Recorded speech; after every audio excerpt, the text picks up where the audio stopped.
Snowie Walton, the belle of the class, claimed she could hear my thoughts.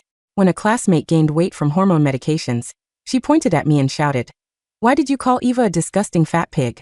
Do you think you'll never be ill in your life?" The others believed her right away. They surrounded me, relentlessly demanding that I apologize publicly. From that day onward, I was isolated by the entire class. Later, during a lesson, the teacher mentioned her family. Snowie suddenly turned on me again. "What do you mean that our teacher only got this job through connections, and that she has no capabilities at all? Show some respect." I desperately explained that I had never thought such things, but the teacher didn't believe me. Not only was I written up for disciplinary action, but my scholarship was also revoked. Then, confidential documents from the school labs were stolen. Once again, Snowie blamed me. "How could you sell those files to foreigners and say that they were only worth 100,000?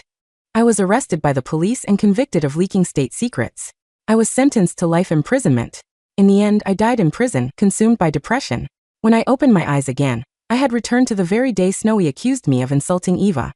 By this time, she didn't know that I had uncovered her secret behind her so-called ability to hear my thoughts. Ginny Sanders.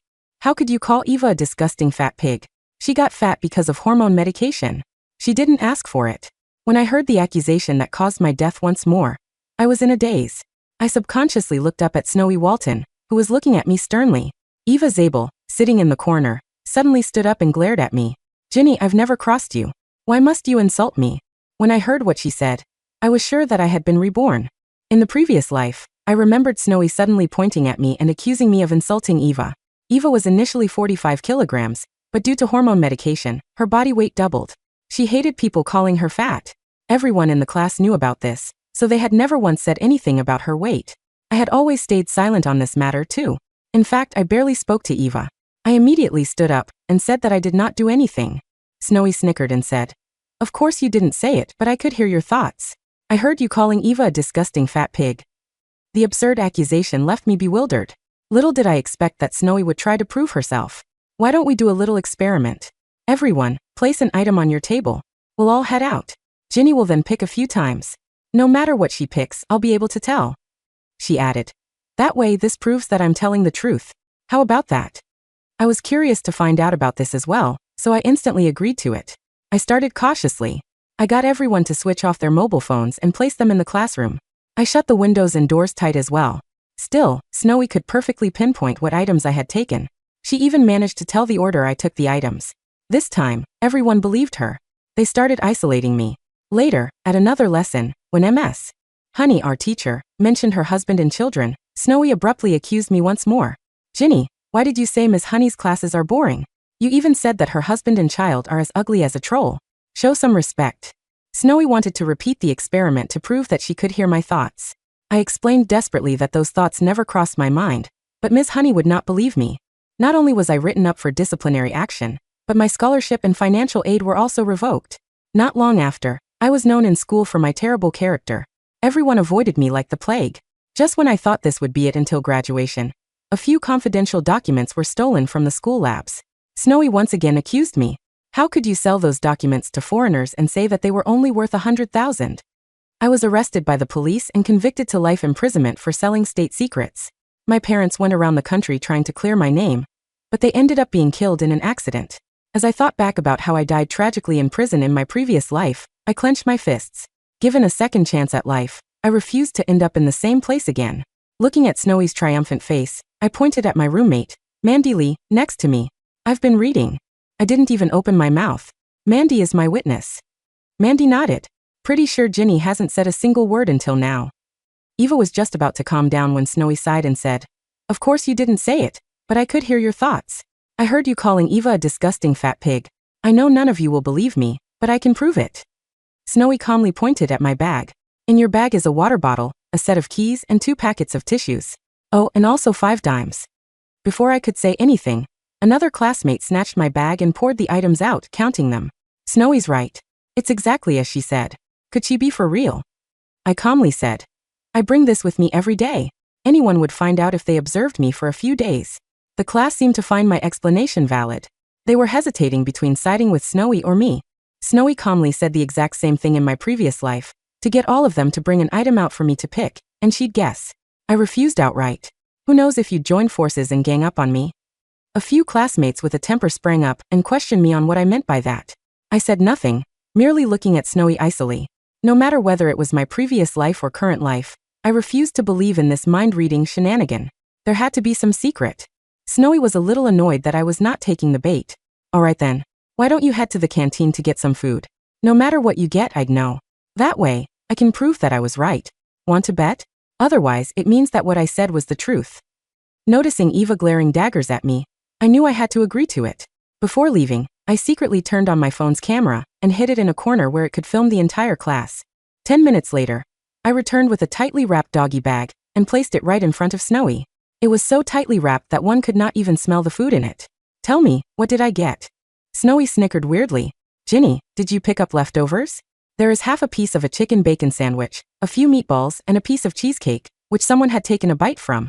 Am I right? My classmates immediately snatched away the doggy bag and opened it, matching what Snowy said. Snowy is right again. She really can hear Ginny's thoughts. Even though I was mentally prepared, hearing Snowy make the right guesses made my heart sink. I picked up my phone and looked at the video that it recorded. Snowy had always been in her seat after I left. Not only did no one approach her, but she also did not even touch her phone. My heart sank, and I started to doubt myself. Could Snowy really hear my thoughts? Eva glared at me. Ginny, what else do you have to say for yourself? The entire class turned on me, demanding that I apologize to Eva. Right at this moment, Snowy abruptly yelled, "Everyone silence. I can hear her thoughts again." Ginny is saying, "Why should I apologize to that disgusting fat pig? In her dreams. Who do they all think they are? The moral police. They're just spineless dimwits. As long as I don't admit to it, they can't do anything about it." This infuriated the entire class. Ginny, how could you? We're just trying to stand up for Eva. Why did you insult all of us? Everyone glared at me. I didn't say any of that. I tried to explain. Snowy made it all up. No one bought what I said, so I turned to look at Mandy and said, "Mandy, don't you know what type of person I am? I really didn't say anything." Mandy was just about to stand up for me when Snowy said, "Ginny just said, as long as that idiot Mandy believes me, no one else will suspect me." Mandy's eyes reddened. "How could you say such horrible things? I know your family's situation isn't ideal. I always share my snacks and fruits with you. How could you think this of me? Consider me done with this friendship. Return all my snacks and fruits." I mumbled anxiously, "Mandy, please, you have to believe me." Snowy said once more. Now she's saying, "Damn it. If Mandy doesn't believe me, where else am I going to find someone else to blame?" I boiled with rage, yelling, "Shut up. I've never thought that. You're just trying to stir stuff up." Snowy said with a sigh, "Since you don't believe me, let's do another experiment. I'll turn around. You can write whatever, and I'll know what you wrote." I agreed, but also asked the entire class to turn their backs to me. I wrote on a piece of paper and crumbled it in my fist. With her back still facing me, Snowy said, "You wrote, 'Man plans and God laughs.'" I was secretly delighted by her mistake, but Snowy added, "But you deliberately wrote Nan instead of man. If I hadn't heard your thoughts, I would have been duped." I froze. Snowy was right on point. Eva walked over to me with reddened eyes and slapped my face. "Apologize to me at once." I bit my lip, saying nothing. Eva was about to hit me again when Snowy stopped her. "We're classmates. Let's just drop this. Now we know what kind of person she is. Let's just stay away from her." This firmly confirmed that I had insulted Eva.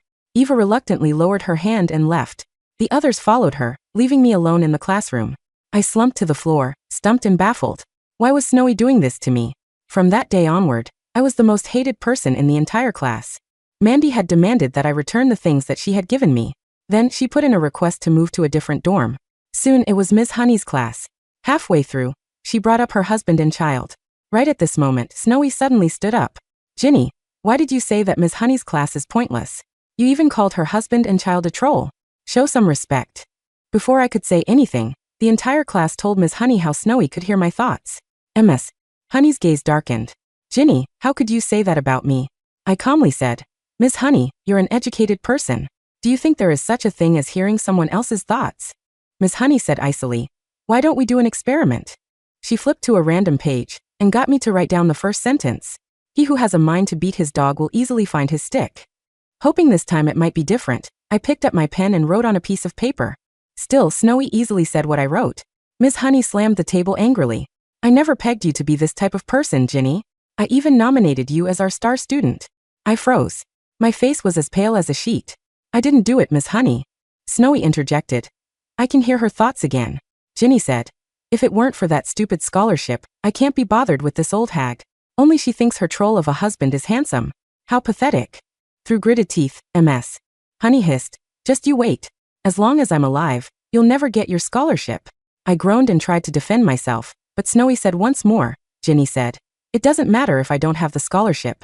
Luckily, I was smart enough to pretend to be poor to apply for financial aid. Once I have the money, I'll go and get the newest phone. Snowy looked at me and said with surprise, Ginny, the financial aid has a quota. How could you take away this aid from those who really need it, all just for a new phone? Ms. Honey looked murderous. Not only did she write me up for disciplinary action, but she even revoked my financial aid. Without the financial aid, my life savings depleted quickly. I had no choice but to quit school and find a job. Just when I was packing up, I suddenly thought of the 3 experiments that Snowy did to prove that she could hear my thoughts. I thought about it over and over, finally realizing something was not right. There was something that could prove my innocence. I put my luggage down and turned to look for Ms. Honey. I asked for 3 days of absence from school to prove my suspicions. 3 days later, I had just stepped into class to see everyone looking at me loathingly. At the front were the counselor and the college administrators, accompanied by several police officers. One police officer walked up to me with a stern face. You must be Ginny Sanders, right? Please come with us. You're under suspicion for the theft of confidential university documents. I remained in the same spot. What confidential documents? I don't understand. Snowy walked over with a smile. Don't play dumb. Those documents were the design blueprint for the latest security network. You stole it and sold it to a foreign nation.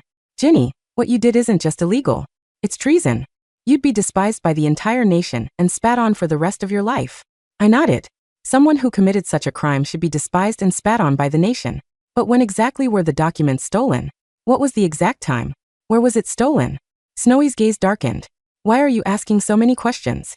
Are you just trying to stall the investigation and arrest? I ignored her and asked the police officer once more. If you can't even answer such a simple question, how could you prove I stole them? The police officer cast Snowy a gaze. Snowy told us. She heard your thoughts. Snowy added. You snuck into the labs to steal the designs on the 3rd at 10 at night. An hour later, you passed it to the mole that was planted in our school. I asked ambiguously. Snowy, are you sure the time and place are correct? Snowy replied confidently. I heard your thoughts. I'm definitely right. The police officer retrieved a pair of handcuffs. You heard her. Come with us right now. I smiled and produced a document from my bag. A notice of release from criminal detention. On the 3rd at 8 in the evening, I was in Columbus City. I ate without paying, even injuring someone, so I was detained for 24 hours. The silence in the classroom was absolute.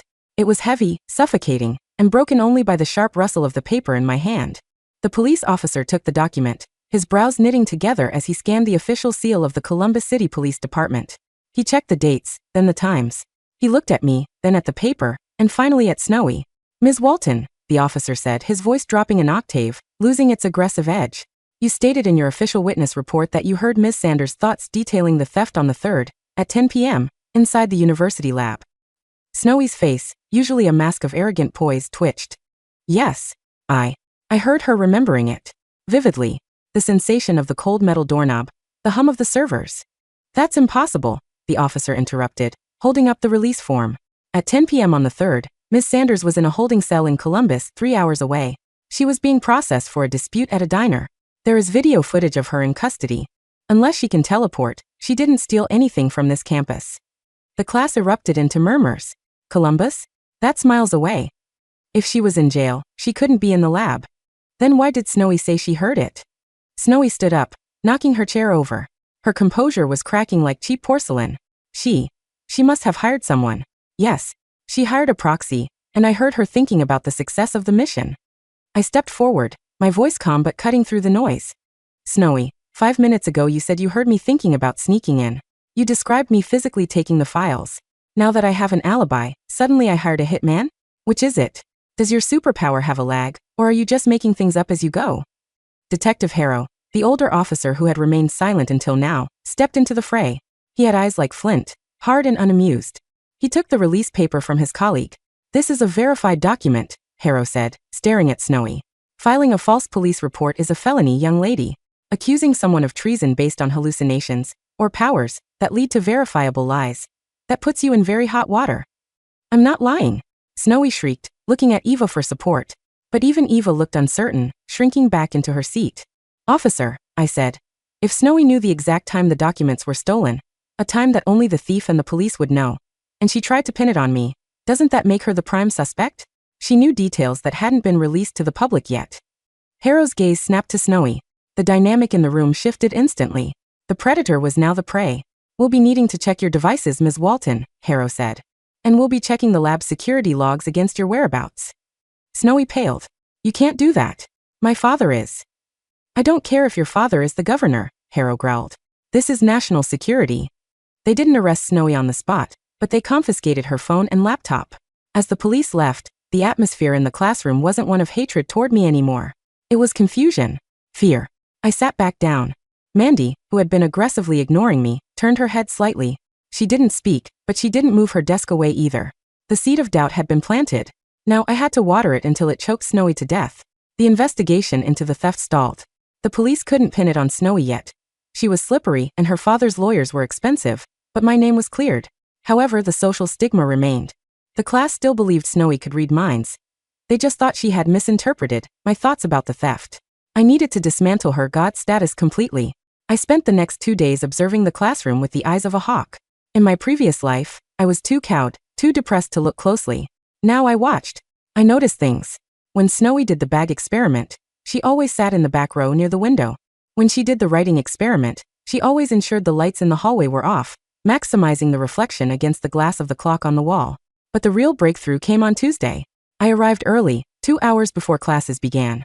I wore gloves and carried a device I'd bought with the last of my savings, a radio frequency, RF, signal detector. It was cheap, meant for finding hidden Airbnb cameras, but it would have to do. I swept the room. The detector remained silent near the chalkboard. It was silent near the teacher's desk. But when I swept it under my own desk, the red LEDs flared. My heart hammered. I reached underneath. There, stuck with black adhesive putty, was a listening device no bigger than a button. It was high-end, the kind used in corporate espionage. I checked Eva's desk. Nothing. Mandy's desk. Nothing. I checked the desk of the class monitor. Beep. Another one. I realized Snowy's game. She wasn't bugging everyone. She was bugging the people who talked the most, or the people she wanted to target. She listened to our conversations, our mumblings, our private complaints, and then she claimed to hear our thoughts. As for the visual tricks, the items in the bag, I looked up. The ventilation grate above my row was slightly askew. I climbed onto a chair and peered through the slats. A glint of a lens. A high-definition pinhole camera, wired into the school's power supply so it never ran out of battery. I didn't remove them. If I removed them, she'd know I knew. No. I was going to feed the beast poison. I sat down and took out my diary. Snowy loved quoting my inner thoughts. I opened a fresh page. I can't believe I got away with it. I wrote, murmuring the words softly under my breath as I wrote, ensuring the bug under the desk picked it up. The police are so stupid. I hid the real drive inside the hollow leg of the piano in the music room. They'll never look there. Snowy almost caught me, but she's too focused on the wrong evidence. I closed the book. I smiled. Later that afternoon, during a study hall, I saw Snowy clutching her phone, wearing her wireless earbuds. She frowned, tapped her screen, and her eyes widened. She stood up abruptly. I need to go to the restroom. I waited 10 seconds, then followed. Snowy didn't go to the restroom. She headed straight for the music wing of the campus. It was an old building, soundproofed and currently empty during lunch hour. I trailed her from a distance, recording on my phone. She burst into practice room 4. Through the small window in the door, I watched her. She dropped to her knees beside the grand piano. She was frantic, her elegant composure gone. She pulled a multi-tool from her pocket and began unscrewing the bottom panel of the piano leg. She reached inside, groping around. "Where is it?" she hissed. She said it was here. She pulled out a small metallic object. I had planted it there an hour ago. It wasn't a flash drive. It was a folded piece of paper inside a clear plastic case. Snowy unfolded it. I kicked the door open. Snowy jumped, clutching the paper to her chest. When she saw me, her face twisted into a snarl. "You, looking for something?" I asked, leaning against the doorframe. I heard your thoughts," she stammered, trying to regain the upper hand. "I heard you thinking about hiding the stolen evidence here. I came to retrieve it to give to the police." "Really?" I walked closer. "Because I never thought about hiding anything here. I did, however, whisper a lie to myself while sitting at my desk. A desk that has a microphone stuck under it." Snowy froze. "And that camera in the vent?" I continued. "Very illegal. Did you put it there, or did your handler?" "I don't know what you're talking about," she spat. "I'm a psychic." Read the paper, Snowy. She looked down at the paper in her hand. In bold red ink, I had written, I know about the bugs. Smile for the camera. I pointed to the corner of the room where I'd propped up a second phone, live streaming to the class group chat. Snowy's head snapped toward the corner. Her face drained of color. Say hi to everyone, Snowy, I said coldly. Explain to them why you're digging through a piano based on a lie I told to a microphone. The phone in her pocket started buzzing incessantly. Notifications. Texts. The class had seen everything. Snowy dropped the paper. Her eyes went dark, not with fear, but with a murderous resolve I hadn't seen before. This wasn't just a high school bully anymore. This was a cornered spy. You think you're clever, Ginny? Her voice changed. The high-pitched, girlish tone vanished, replaced by a flat, professional coldness. You have no idea what you've walked into. It's not just about bullying you. It's about the network. The security network blueprints, I deduced. You didn't just frame me for fun. You needed a patsy because the buyers were getting impatient, and the police were sniffing around. Snowy lunged. She didn't slap or scratch like a schoolgirl. She threw a calculated punch at my throat. I barely dodged, stumbling back. She produced a switchblade from her skirt pocket. A sleek, ceramic blade that wouldn't trigger metal detectors. I was going to let you go to prison, she whispered, advancing. But you're too annoying to live. I scrambled backward, knocking over a music stand. Snowy moved with practiced efficiency. She wasn't just a rich brat. She had training. Help! I shouted, but the soundproofing absorbed my voice. Snowy slashed at me. The blade caught my sleeve, slicing the fabric and grazing my arm. Pain flared sharp and hot. No one is coming, she said. I'll make it look like a suicide. Guilt over the theft. Tragic. She cornered me against the piano. I looked around for a weapon. Nothing but sheet music and a metronome. I grabbed the heavy wooden metronome and hurled it. She swatted it away effortlessly. You're pathetic, she sneered, raising the knife. Bang! The door to the practice room didn't just open, it was kicked off its hinges. Detective Harrow stood there, gun drawn. Behind him were two uniformed officers. Drop the knife. Harrow bellowed. Snowy froze. For a second, I thought she might charge him. Her eyes darted to the window, assessing the drop. Don't even think about it, Harrow warned. Miss Sanders isn't the only one who knows how to set a trap. Snowy dropped the knife. It clattered on the floor. As they cuffed her, Harrow looked at me. You took a hell of a risk, kid. When you came to me with the bug you found, I told you to wait for backup. I knew she'd bolt if she saw police, I said, clutching my bleeding arm. I had to trigger her. I had to make her confirm she was the leak. Harrow nodded, impressed. He turned to Snowy. Snowie Walton. You're under arrest for espionage, assault with a deadly weapon, and illegal surveillance. As they dragged her out, she didn't look at the police. She looked at me. This isn't over, she hissed. They'll come for you. Let them come, I said, my voice steady. I can hear them coming. The fallout was catastrophic for the Walton family. The police investigation revealed that Snowy wasn't working alone. Her handler was her private tutor, a foreign national who had been grooming her for years to infiltrate the school's high-level research programs. The mind reading was a combination of hidden surveillance, cold reading techniques taught by intelligence officers, and pure psychological warfare. The school was turned upside down. The bugs were removed. The cameras were stripped from the vents. Eva Zabel was the first to approach me. It was a week after the arrest. I was sitting in the cafeteria, eating alone by choice this time. Eva stood by my table, holding a tray. She looked smaller, humbled. Is the seat taken? She asked quietly. I looked at her. I remembered the slap in my previous life. I remembered the slap in this life. Depends, I said. Are you going to hit me again? Eva flinched. I'm sorry. Ginny, I'm so sorry. She told me things no one else knew. About my insecurities. My medication. I thought she was a miracle. I didn't know she was spying on my therapy sessions. That was the kicker. Snowy had bugged the school counselor's office too. That's how she knew everyone's secrets. That's how she controlled them. You didn't trust me, I said. You let her weaponize your pain against me. I know, Eva whispered, tears welling up. I was stupid. And I was cruel. I don't expect you to forgive me. I just wanted you to know that I know the truth now. Mandy appeared behind Eva. She looked awkward, holding a basket of fruit, the same kind she used to share with me. I was a bad friend, Mandy blurted out. I let a parlor trick destroy years of friendship. I should have asked you. I should have believed you. I looked at them. In my past life, I died hating them. I died alone, consumed by the injustice of it all. But holding on to that hate now felt heavy. Snowy was gone. She was facing life in a federal supermax. I had won. Sit down, I said, gesturing to the empty chairs. The tension broke. They sat. It wasn't like it was before. The innocence was gone, but it was a start. Life returned to a semblance of normal. But I was different. The timid Ginny who wanted to be invisible was dead. I got my scholarship back. Miss Honey, facing a disciplinary review for her bias and for allowing a hostile environment to fester, tried to apologize.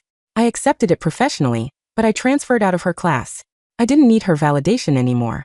However, Snowie's parting words stuck with me. They'll come for you. I didn't stop being vigilant. I kept the RF detector. I learned basic cybersecurity. I started taking self-defense classes. 3 months later, I received a letter. It had no return address. Inside was a single index card. Good job clearing the board. But the game isn't over. We have an opening for someone with your perceptiveness. It was signed with a simple emblem I recognized from the confidential files Snowie had tried to steal. The intelligence agency. I smiled and tossed the card into the fire. I wasn't going to be anyone's pawn again. I wasn't going to be a spy or a victim. I focused on my studies.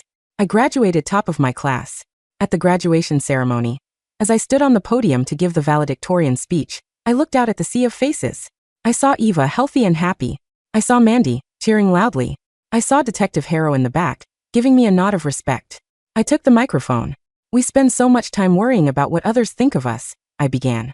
We fear that people can see our flaws, read our minds, judge our secrets. But the truth is, no one can read your mind unless you let them in. Your thoughts are the only true freedom you have. Guard them.